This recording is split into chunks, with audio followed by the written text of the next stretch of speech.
Tandem Nomads, episode 284. It's not about the money. It's never about the money.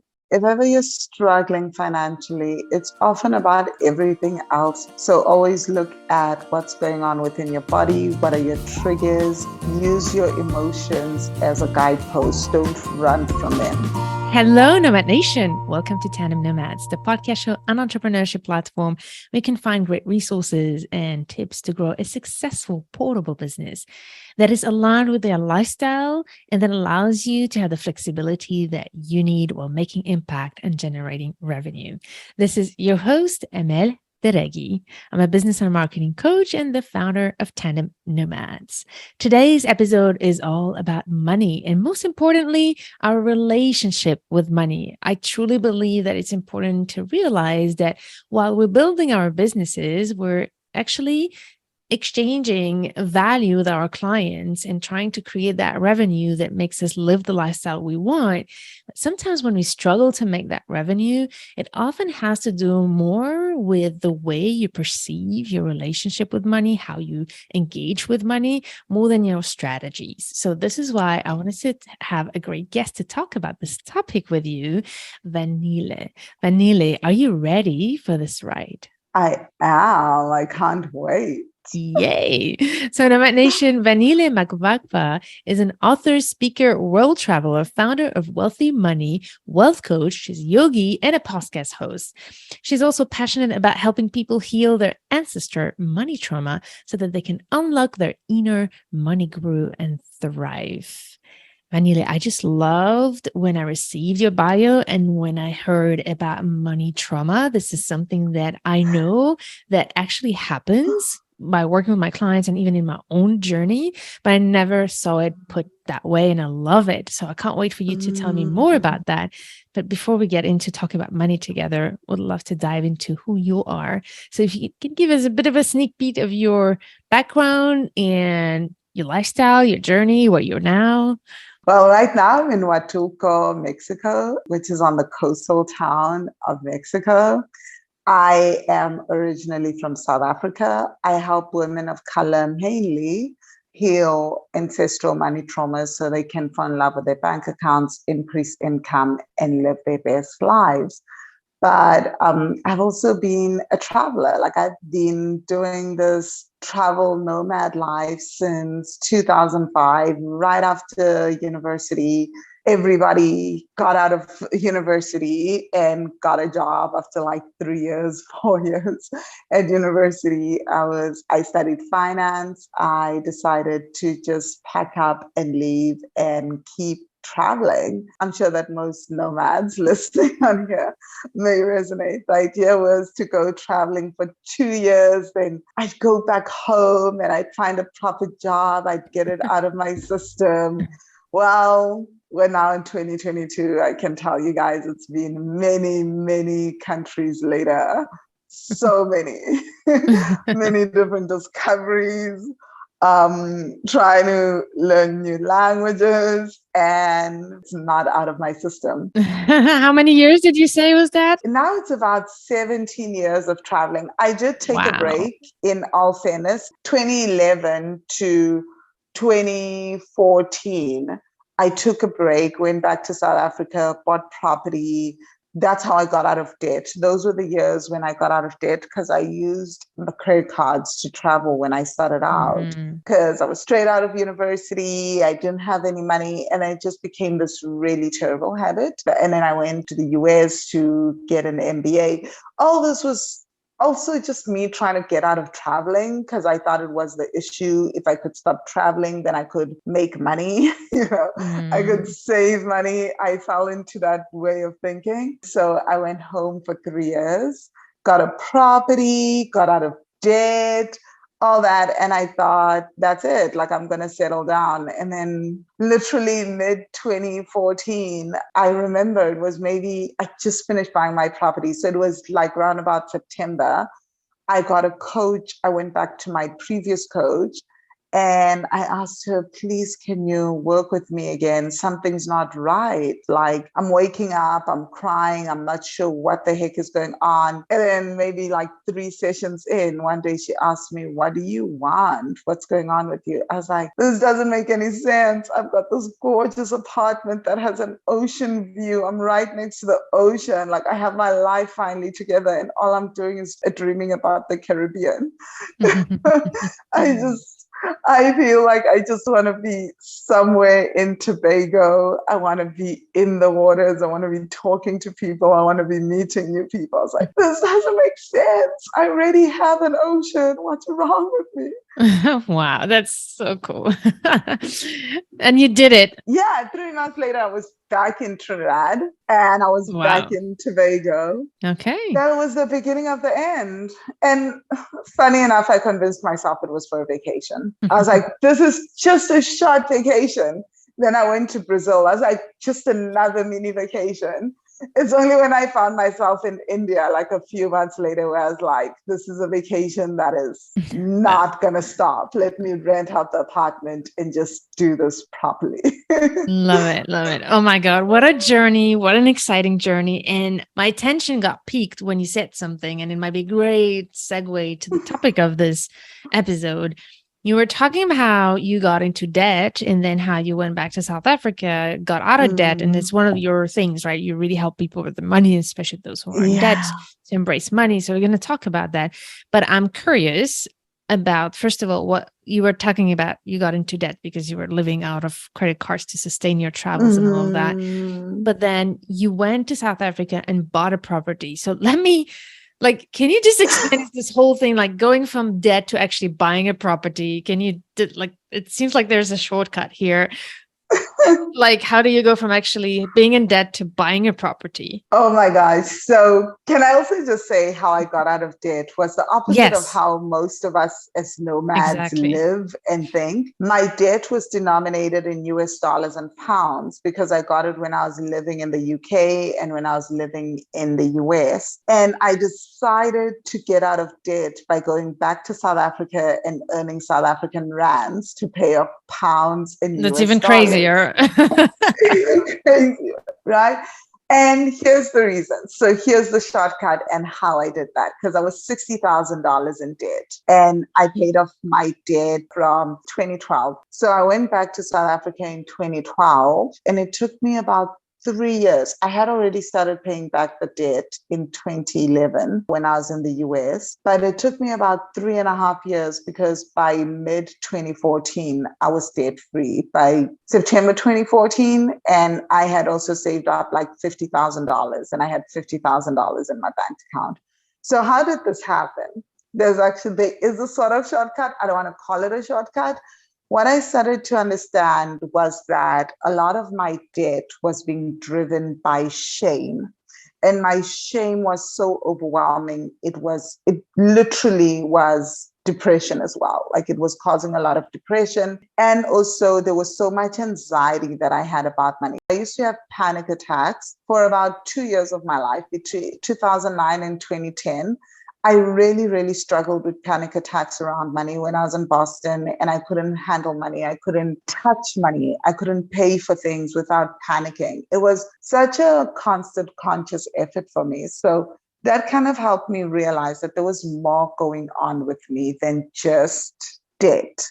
And I always say to people, like, having that violent response that I had to money, as opposed to just having a few anxiety attacks once in a while. I always joke that everything with me is often just super like jarring, and it catches my undivided attention. So then I had to start working on those panic attacks. And during that time came the understanding of shame around debt and other emotions. There was guilt around making money, just so much. I just had a myriad of emotions, which is how I came to write my book, Heart, Mind, and Money.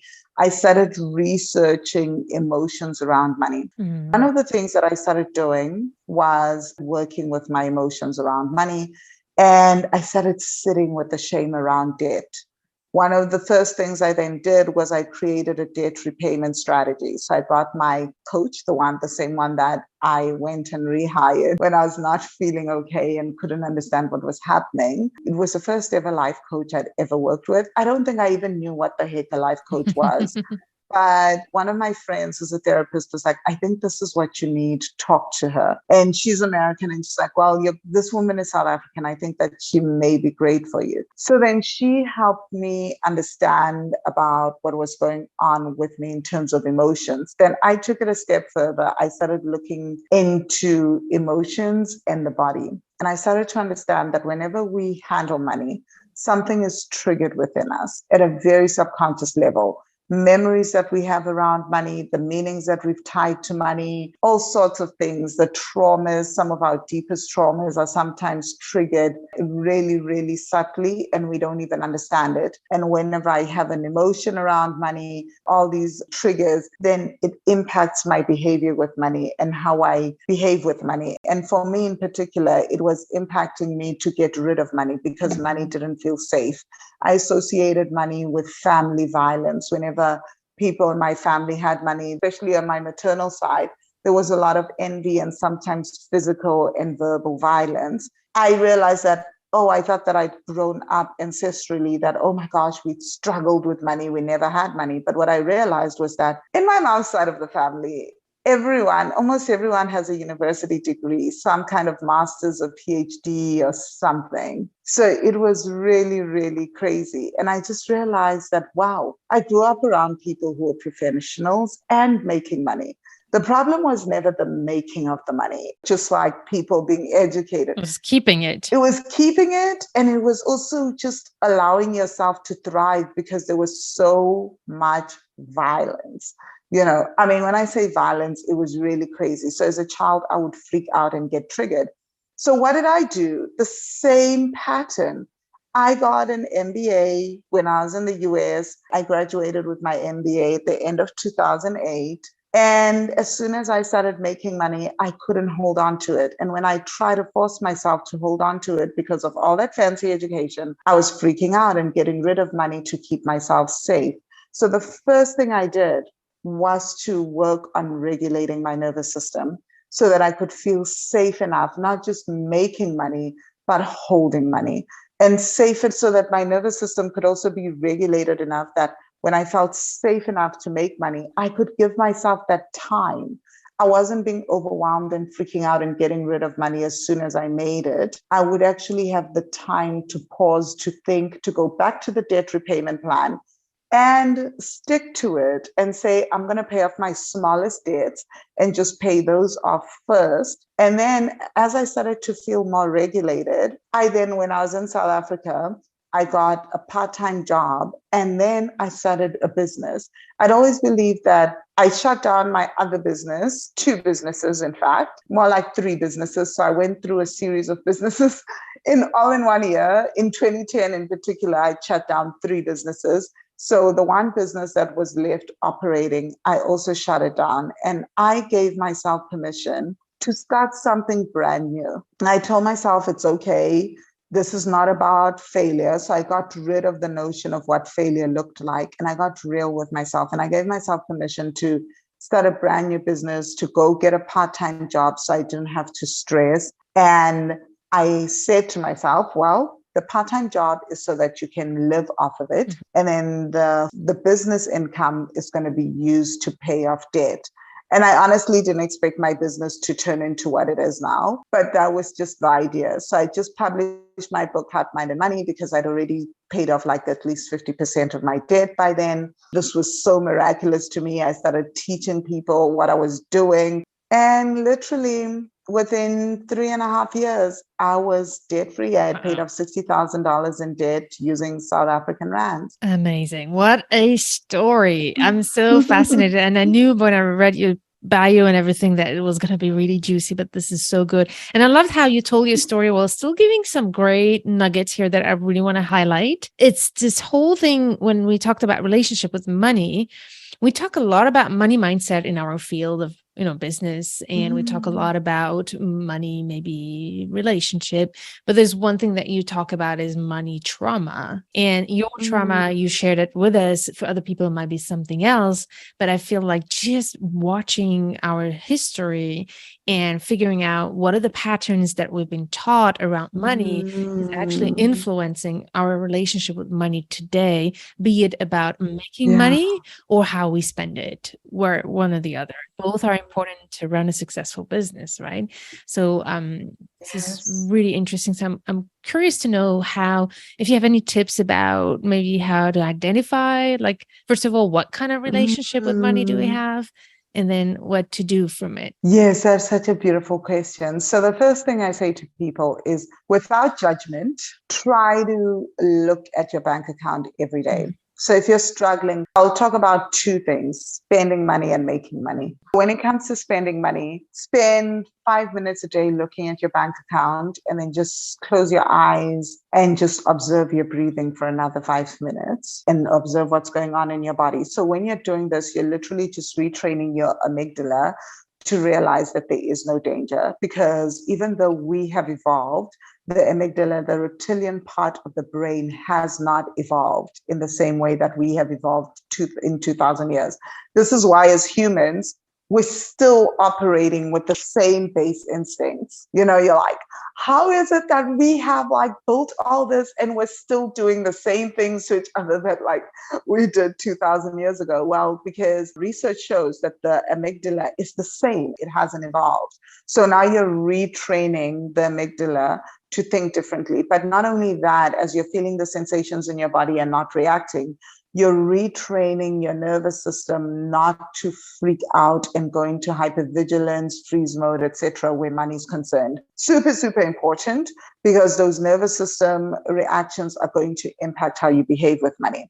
So after a few weeks of doing this, I would say maybe take about 2 to 3 weeks of doing this daily. It's not meant to be a major task, right? So do this for 10 minutes a day. By the way, I'm going to cut you, just sorry, because you're saying it's not a big task. I think it's a huge task, because I've been working with some clients about that. And because there's shame around money, and they don't like to see those numbers, they don't look at the numbers. And sometimes they just would just close their eyes and avoid to look at what hurts. And ultimately that doesn't help. Right. So, True. Yeah. So I was just saying, I don't want it to be a big task for people. It's not so a time consuming, right? But it's a huge, I think it's huge. If we do it, it's huge impact. Yeah. I ran a course on this actually. Yeah. So it is quite huge. Yeah. It's something that people have to work through. There's a lot of emotions that come up. That's why I say to people, just 10 minutes and then just observe what's coming up in your body. And that's why I'm always without judgment. Whatever is coming up is okay. There is no right or wrong emotion. There is no positive or negative emotion. There is just what is, because that's your truth in that moment, And I'm huge on not forcing people to feel gratitude, not getting people to forgive, not getting people to get themselves to a positive mindset. It's so, so important. So love it. Once you do that, then come back after 2 or 3 weeks. So as you're doing this exercise, you're going to keep doing the 10-minute exercise. Now I want you to add an extra 5 minutes and start seeing how you spend money. Where are you spending money on? What are you spending money on? Where are you spending your money? So then start that. And I always say to people, numbers don't lie. So what your bank account is telling you is going to tell you your spending habits. Again, this is not a moment to judge. It's just to become interested and be your own investigator to see, oh, wow, I'm swiping at fast food joints 4 or 5 times a week. And then start asking yourself, what were habits that I saw growing up? So after you've seen this, try to reflect when your mother got paid, when your father got paid, when your grandmother, great-grandmother got paid, what were their habits with money? Try to reflect what you guys spent money on most in the household. How did you see them behave with money? And then contrast that with your own actions. What are you seeing with yourself when it comes to money? How are you mirroring their behaviors? How are you rebelling from their behaviors? Are you freaking out? Like, what's going on there? Super, super important. So become like an investigator. Pretend that someone is investigating your life and start to see that. That's going to be super, super powerful. And then try to reflect when you think about that. Where, as a child, when you saw this, what were you sensing mostly? Because maybe you did see your mother budget, but you're not realizing that at a nervous system level, when you think of that memory and what you were experiencing, was a lot to do. There was a lot going on in your body and in your nervous system. So I do a lot of work with people where we meditate and we go back into these memories and we're starting to just feel into the body. So not just go and be in the memory, but really work with the nervous system and feel what we were co-regulating, how our nervous systems were co-regulating to our caregivers. Because maybe you saw your mom budget and you saw her be very, very frugal with money and you saw her do all the right things. But as she was doing that, there was so much anxiety, frustration, anger, etc. And you as a child co-regulated to that on a nervous system level. And suddenly you don't understand whenever you handle money, why your nervous system feels that way, why you're just anxious, even if you have a good paycheck, Right. even when everything's going well. Why is it that you just feel this anxiety and it just never feels like you can make money add up? So we need to go back to helping that child regulate their nervous system so that they can stop informing the adult you. When it comes to making money, also, I do have a free 7-day training so we'll talk about that later. But it's this whole thing where I teach people, how do you go back to see the ancestral pattern of how your people made money? You know, what were their strengths? What are their weaknesses? Take away all the business school stuff, everything that people are telling you. Because if you can work with your ancestral strengths and understand your ancestral weaknesses around money, I promise you how you make money will start to shift. And it's not exactly, for some people, the strength is in the industry, maybe the talents that you had as a bloodline. For some people, it's about a particular skill. You know, what is your core skill? Like I tell people that on my father's side, I know that they were always the advisors to royalty. They were the strategists to the royal family of Bupedi, you know, and they were also the healers. So actually one of my key strengths, even as a coach, I do a lot of work around healing money trauma, right? But a lot of work that I realize that I'm really good at, and people would tell me even in business school, is strategy and operations. And I was like, of course. So understanding those key skills and then doing what I guess Gay Hendricks talks about in The Big Leap. Oh yeah, I love that book. I love it too, right? Like The Big Leap. I keep telling everyone about that book. It is incredible. So just then moving into that zone of excellence, a zone of genius, and then utilizing that key strength to then build your business, everything that you need to do, right? Because, okay, so the other thing that I want to say is there's also the thing of you as a person. So yes, the people in my bloodline are great at strategy and operations, but I also realized that my key strength, where I really shine, is communicating. You know, I'm able to really communicate things. So how do I then merge those two things, you know, and ironically, I've always believed I really am terrible at marketing. So I just realized that actually the way I communicate and the way that I'm thinking and the things that I see can actually make for their own unique way of marketing, selling, and positioning my business. So that's literally what I started to utilize. So really, really understanding that. And then you can then from there, in terms of making money and building a business, once you understand what you're great at, in many ways, it also helps you clarify on what you suck at or what you shouldn't be focusing your attention on, who you should hire, and how, if you focused on this one thing that you're really good at, it could start to change the game for you and jumpstart everything, right? So really, really powerful to understand where you come from and how that is impacting you. And also not only how it holds you back, but the wisdom of that. Because I always say to people, it's not just ancestral trauma, there's ancestral wisdom. And when it comes to making money, being able to see the wisdom is going to be incredibly beneficial for you. Going to find the strengths and coming back to utilize them is going to be a game changer. I love it. Wow, what a process. And I love everything you've been sharing here. And there's a couple of things that I want to discuss here. The one thing we briefly talked about at the big leap. And one of the things that's underlining in what you're saying is sometimes how our relationship to money is actually sabotaging our potential of making money and also keeping the money and building wealth, because that's also another thing that we have in common. It's all like how to build that wealth. And one of the things that I experienced, and I want to highlight that to those who are listening, to watch your journey with money, are you sabotaging yourself? And I remember that when I was starting at some point when my business was picking up, I remember that I couldn't even be happy and I couldn't understand why. And that's where the big leap was very helpful. And that led to a huge journey for me. It's like, why am I feeling this huge like negative sensation when I'm making money? And I realized I did have money trauma. Like I had some beliefs around money that I did not even know. And this is why I'm really happy that you're here to talk about that, because these are not things that we usually hear about. So my call to the people who are listening is that watch your relationship to money and follow this process that Vangile has been sharing here. Yeah. The other thing, I wonder if you have anything to share about, you've talked a lot about our relationship with money, how to perceive money, how to spend it, how we buy things. How about how we sell? Ooh, wow.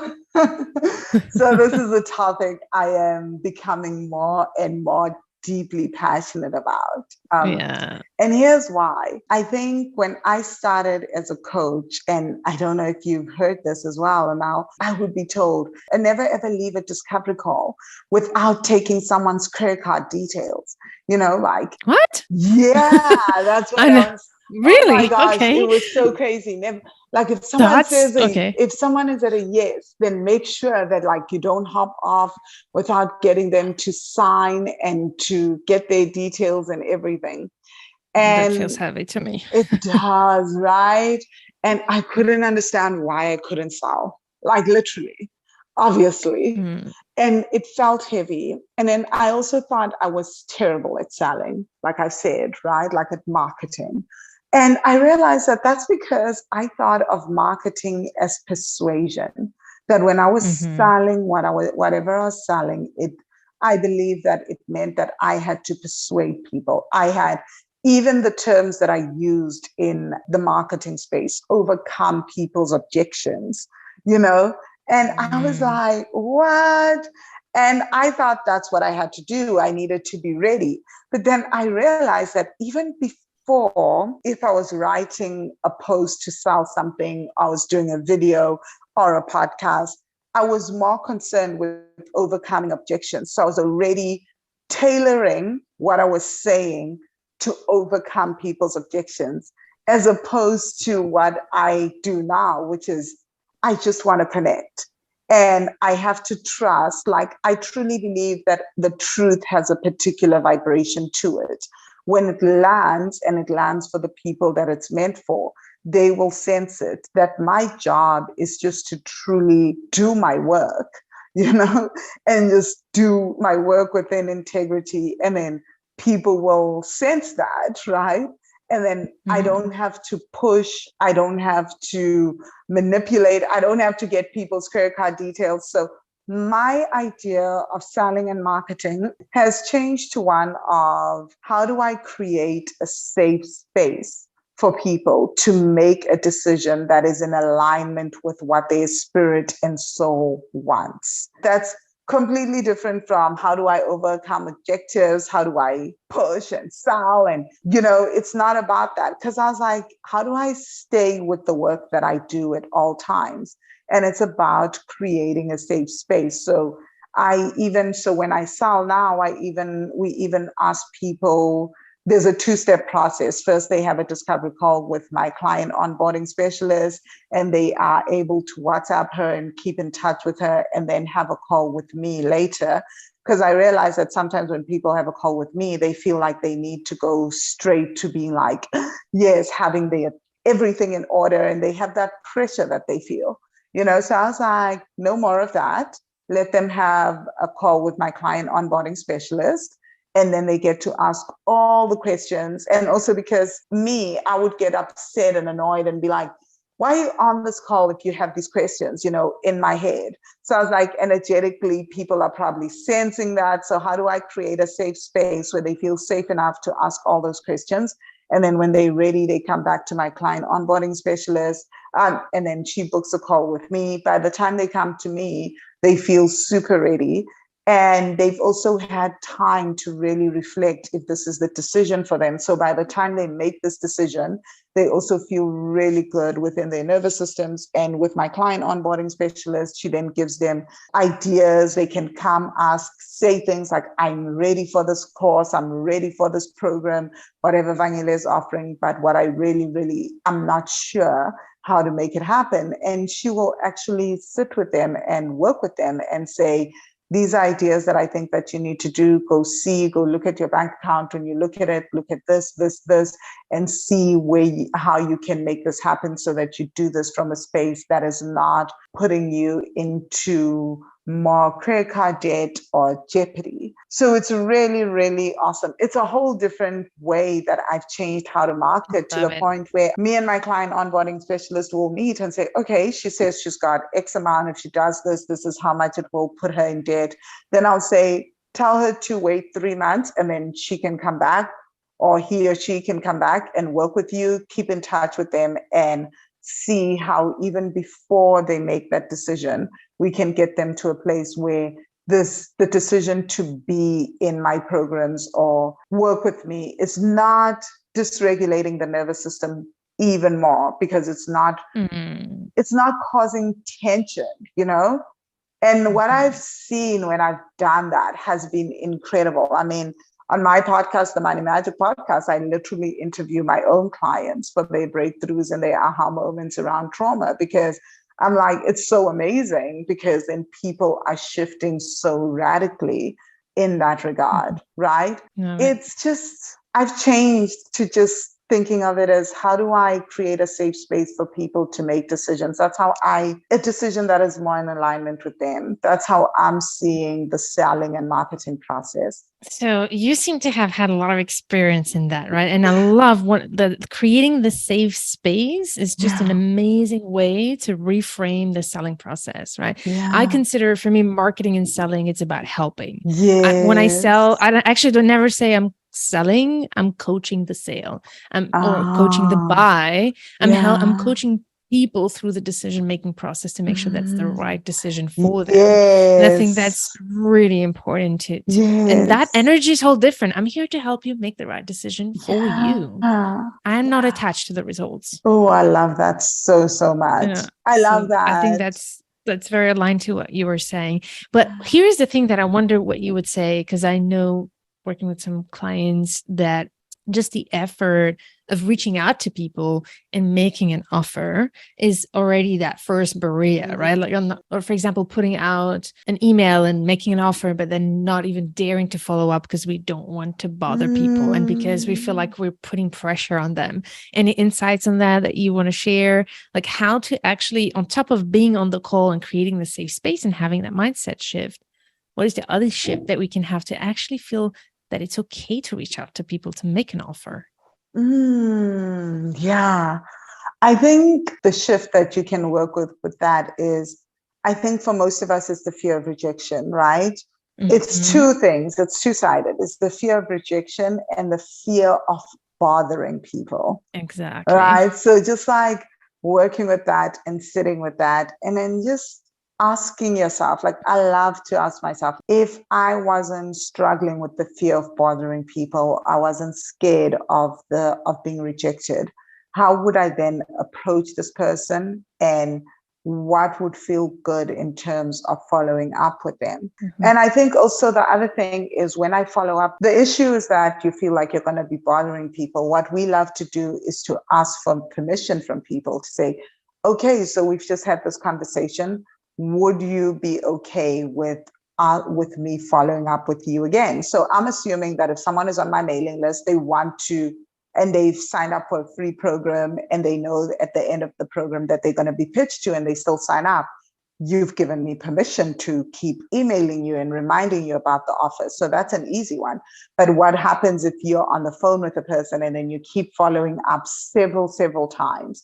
So you can ask permission from a person the first time you're on a call with them, or when you're on email with them, all that, and say, can I follow up with you? And then they can say yes or no. Right. So then already it doesn't feel awkward. That conversation has already opened up something. And then you can get really specific. I'm big on getting specific with agreements. I believe that a lot of fights and disagreements happen because we're very vague as humans, right? As soon as someone says, yes, you can follow up with me, you're like, oh, that's awesome, I'll follow up with you. But you don't tell them when. So they don't also expect when to hear from you. So it's just open-ended. They don't get time to think about it. So I always say, get clear on the time, the date, the medium of follow-up, right? So are we following up tomorrow at 12 p.m.? Are we doing Zoom? Are we doing WhatsApp? Are we doing a DM? And then having that conversation again. And then the next time, if they're still thinking about it, is it okay? I see that you're not yet ready to make a decision. Is it okay if I follow up with you? And if someone says, I may be ready in 3 months, then literally ask them again, can I follow up with you in 3 months? And can we set a date and time in your calendar? What would feel good to you? What kind of medium? How are we doing this? So that way a person is expecting it. It's not a bother. There's no rejection tied to it. They've accepted it. And already you can, when you grant permission and when you've been given permission, there's such an energy opening, right? And it's just it's no longer awkward. I think that things become awkward because we haven't gotten the permission, and it feels like a bother because there's no real yes or no. So if there is a yes, like, do you want me to follow up by email? Would that be a good thing for you? Then you follow up by email. And then even if you follow up 3 or 4 times, if you haven't heard, if you haven't had a response, you've been given permission to follow up. I just love this tip so much. Like, expectations is everything, right? Setting up the expectations for the type of relationship we want to have, and that's part of that relationship is so key. And this is so good. I love it. Thank you so much for sharing that.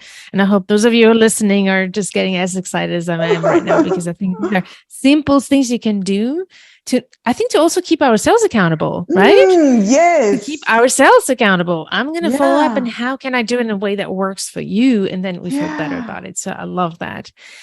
We could go on and on this conversation, and I'm having so much fun chatting with you, and maybe we'll have another one in the future. Who knows? One thing I want to touch upon a little bit without going too much deeper into details, talking about money. For me, one of the things for the listeners, if you notice and you listen to this podcast on a regular basis, I'm all about creating a business that allows you to live the lifestyle you want, right? To build a revenue that allows you to live fully to your full potential, making an impact, but not breaking yourself. That's important to me. But building that business is important. But as I grow in my business and in my own personal journey, I'm realizing that on top of creating a successful business, there are other ways also to make your money work for you instead of you working for your money. So that's kind of become my new motto right now. And I'm trying to share more inspiration on that. And I realize that you're actually also doing that. You're helping people invest. So any tips about that? Like, I see a lot of people who are afraid to invest. I know that for me, I don't know why, actually, very early on in my journey, I've been thinking of investing. And I remember when I met my husband, I'm like, what? You've been in your career for so long, you did not buy nothing? It's like, how could that even happen? Right. So I was wondering if you have any tips, any mistakes you see people making around that, or any limiting beliefs you see people having around investing that money so that they can put their money to work when they make that money. That's such a good question. At the beginning of 2022, I was invited to a class in teaching with one of the wealthiest women in South Africa, one of the wealthiest Black women in South Africa, and she got wealthy through investing. And she started this company for Black women, teaching them how to invest. One of the things that she said was one of the biggest things that holds people back is the fear of losing money. So just accept that you're on this journey, you're going to lose a lot more money. She was like, Van, I just want you to just imagine that this is just the start. You're going to lose 10 times, 20 times, 30 times that much money on this journey, and just take it as part of the journey. This is stuff that you will learn. Now you've learned very, very valuable lessons about how you want to build your business, how you want to scale, how you want to market, which is where the idea of creating a safe space for marketing came from, and doing things so differently. And she was like, now you're doing things completely differently in your business. That was a valuable thing. So it's the same with investing, is that most people hold back because what if I make a terrible decision? What if it's not the right thing? You will get better as an investor. So I run a property podcast, and my business partner in the podcast, she and I then launched a property investment fund. So we've invested in 6 deals. We raised over $300,000 in the last 12 months. It's not even been a full 12 months yet. And we've invested in 6 different real estate deals. And the understanding that you are on a learning curve. We're learning which investors are great to invest with. They look good on paper. They are great to invest with. They pay on time, which look good on paper, but we now have to rethink investing with them, working with them. Things are just different. They're not exactly what we had anticipated. So all that comes into play. Give yourself grace and understand that you will lose money along the way, but you can't collect awards without jumping into the arena. You need to be playing in it for you to be able to be collecting the awards and growing and getting better. So you have to get in and get started. Of course, there are ways to minimize losing money. Of course, get mentors, sign up for courses, understand the industries that you're investing in, understand the companies, do due diligence, research, but start to make peace with the fact that not every investment is going to be great. Also, just understanding that it's a journey. You're going to constantly be pivoting. And that's the important thing. I started to understand more deeply over time that it's not about the mistakes that I made, but how fast I can pivot from those mistakes. As soon as I see a mistake, what I wanted to do before was to not admit that it was a mistake. So I keep making the mistake because I've invested so much time and money into this mistake. I'm going to try to make it right. I'm going to stay with it, all that. I started to realize that I get to pivot from a mistake and to just say, this is not working, and to just let it go. And that saves you even more time and money in the future. So much good stuff here. So much good. Oh, thank you so much for sharing your great insights about money. I think there's so much work to do to debunk. And, when you talk about ancestor trauma, I think as women and the whole society, be it throughout cultures, women have, I think, a lot of money trauma to deal with from centuries. And I think I love that you use this term to understand that we can actually also free ourselves from the moment that we see that there's a trauma. It can also be repaired. Some of the mistake that I see people around the vocabulary of trauma, it feels like something that you're stuck with. And I think actually it's not true. We don't have to be stuck with trauma. No. We can release ourselves from trauma when we know where it comes from. Yeah. And also there's so much wisdom in our past. I love that, by the way, that shift. I used to think that my childhood was just laden with trauma. Yeah, let's look at the wisdom as well. No, I used to feel that was just one big trauma fest, because some of the things were so jarring, so overwhelming. To really process and integrate. But as I started to integrate them, I also realized that not everything was terrible. And there was also so much wisdom and lessons that I was given about life, living, relationshiping, and even making money. It's just, I was like, wow, who knew? But I think that when we are stuck in the trauma, and when the trauma is so overwhelming and we haven't started to process it, it's hard to see the wisdom and to glimpse it. I honestly never ever thought that I would look back at my childhood and my teens and be like, crap, there was some good stuff there. There's some real gold and things that I've learned there, But it's just as we start to work through the trauma and processes, we realize that there's so much wisdom and there's so many gifts. And there must have been. I mean, our ancestors must have done something right because we're still here. Had they not done anything, we wouldn't be alive. We wouldn't be existing. So clearly some things worked and we are still here. Right. This is why we're still existing and alive.